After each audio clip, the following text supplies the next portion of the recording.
You don't know who you are and why you're here, but I'm here to tell you that these two are two completely non-correlated, concurrent topics. They have nothing to do with each other, right?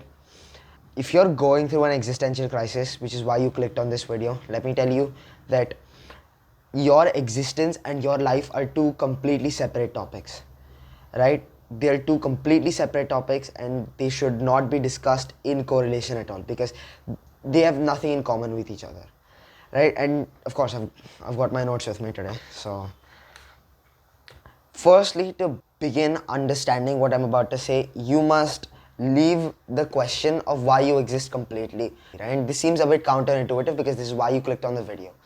But I'm going to give you exactly two reasons as to why you should leave the question aside temporarily. You can think about it all you want later on, although there's not a very high chance you're going to get an answer, because why you exist is essentially the same question as what the meaning of life is. And everybody, from Jesus Christ to Krishna to Zoroaster, all of them had the same question and they all came up with their own versions of answers. And we still, beat up each other over it to this day.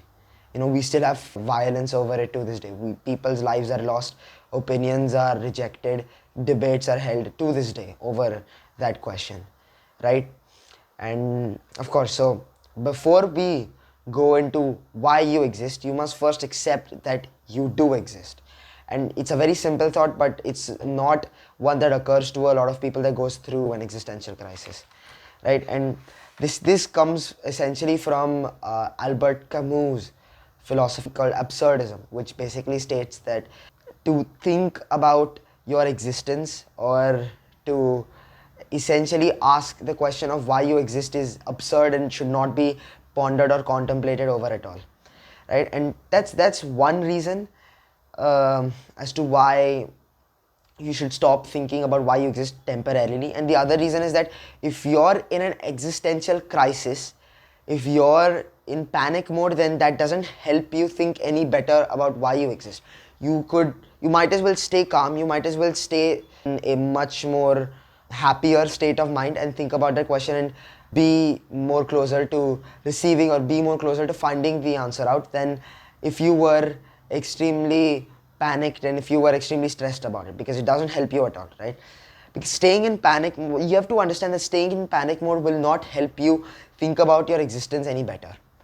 And another thing is that anyone who doesn't know why they exist, the best thing they can do is to accept their existence in the first place, right? And so, to quote my notes directly, to solve your existential crisis, basically, why you exist and who you are meant to be are two completely different things, right? Why you exist or why you were put on this earth, to an absurdist conclusion, is to simply live and exist, right? If you can live, then you must live, is what absurdism essentially states. And it's absurd, and that's exactly what it's supposed to be. It's supposed to be absurd, and that's what absurdism is about.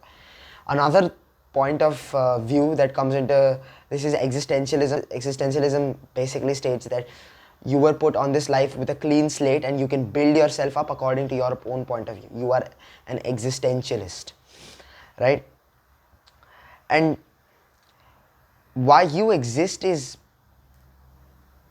immaterial or irrelevant as far as we are concerned for now, right? We can obviously theorize and we can obviously think about it, we can obviously spend our days thinking about it, but if you're in an existential crisis and you stay on that path, you might not have any more days left very, very soon. And this is coming very brutally, but it has to, because I'm getting you out of one.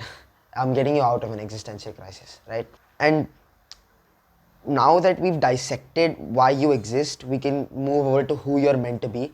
And who you're meant to be comes more into an existentialist school of thought or point of view. And it states that who you're meant to be is simply something that you'll discover as you'll go along life. Because you have to remember that nobody is you. Nobody are you, if I'm a lot more correct about it, because we all have different facets about ourselves. We all have different personalities, different masks that we put on in front of different people.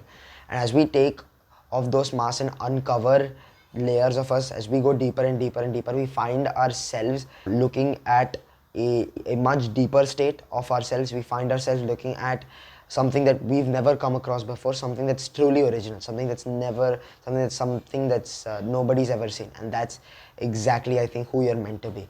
As you not only discover who you're meant to be, if I'm being more correct about it, but you discover who you're meant to be in the process of creating who you think you're meant to be, or who you think you truly are, right? And another question, another age-old question, who am I, questions concerning self-identity, it goes into so much more philosophy. I mean, people's lives works are concerned with this, right? But we can't cover all of it in one lifetime, and we certainly can't judge which is better for us within one lifetime accurately. I mean, people make judgments all the time. People make hasty judgments, people make judgments in quick anger, emotionalized judgment that don't really provide justice to whatever you're weighing on each side of the scale, right? But if you were to truly think about what people have dedicated their lives to, then you would probably die before you thought about all of it correctly. And so thinking about it's very absurd. It makes no sense at all. And of course, you learn a lot through your own experience. You learn a lot through other people's experiences. You learn a lot through, again, books, philosophies, schools of thoughts, etc., etc. You learn a lot through what you're taught, but that's not exactly who you're meant to be. Who you're meant to be is who you discover yourself to be, who you discover yourself as who you are, in the form of creating. Because something you have to understand is we always think we're creating ourselves when in reality we're discovering ourselves. Because creating ourselves is what we're logically hardwired to do, because we can't exactly discover ourselves because we're hidden within our own mind, we're hidden within our own consciousness. So we kind of have to think we're creating ourselves, and we kind of have to go along with the train of thought that we are creating ourselves, try out new things, experiment with ourselves, with our lives as much as we can before we discover what we really like. Because the idea of a preference itself is the fact that you're discovering something. If you dislike something, then something inside you doesn't like or doesn't find themselves in resonance with what you're currently doing. That's exactly why you dislike it. That's exactly why you feel drawn to certain things or people or places, and you're not drawn to other people, things or places, right? And I think that solves your existential crisis. I don't think this can completely solve any crisis that anybody's having, but I certainly hope that this helps a lot, and I think it did, because again, you have to remember that life is beautiful, right? And why you exist is because you do, and who you're meant to be is who you'll discover yourself to be. But I think the only takeaway that I thought, the few takeaways that really somebody should acknowledge while watching this video are the fact that we exist because we simply do. We exist because we were put on this earth, or we exist because we are. There's no actual reason as to why you exist, or at least there's no actual reason that you found out for yourself as to why you exist. And I mean, there's multiple theories, right? There's entire libraries written around why people exist. There's entire people have died, and people have lived, and people have dedicated themselves to answering this question, and nobody's ever come to a consensus with everything, because again, it's all a point of view, right? And again, I think that's another takeaway that we can use by the end of this video, which is it's all a point of view, and it's your point of view, and it's another person's point of view, especially when we're talking, especially when you're in conversation, or you're inside a social network. Remember that it's all point of views, and if you can get somebody to agree with your point of view, you come into a collective point of view. You come into what's effectively called a collective consciousness. But to answer the very fundamental question of why you exist, or the very essence of your existence, is something that we would rob everyone of their own individualistic thoughts and form a worldwide collective consciousness about, because that's how cults are formed, essentially.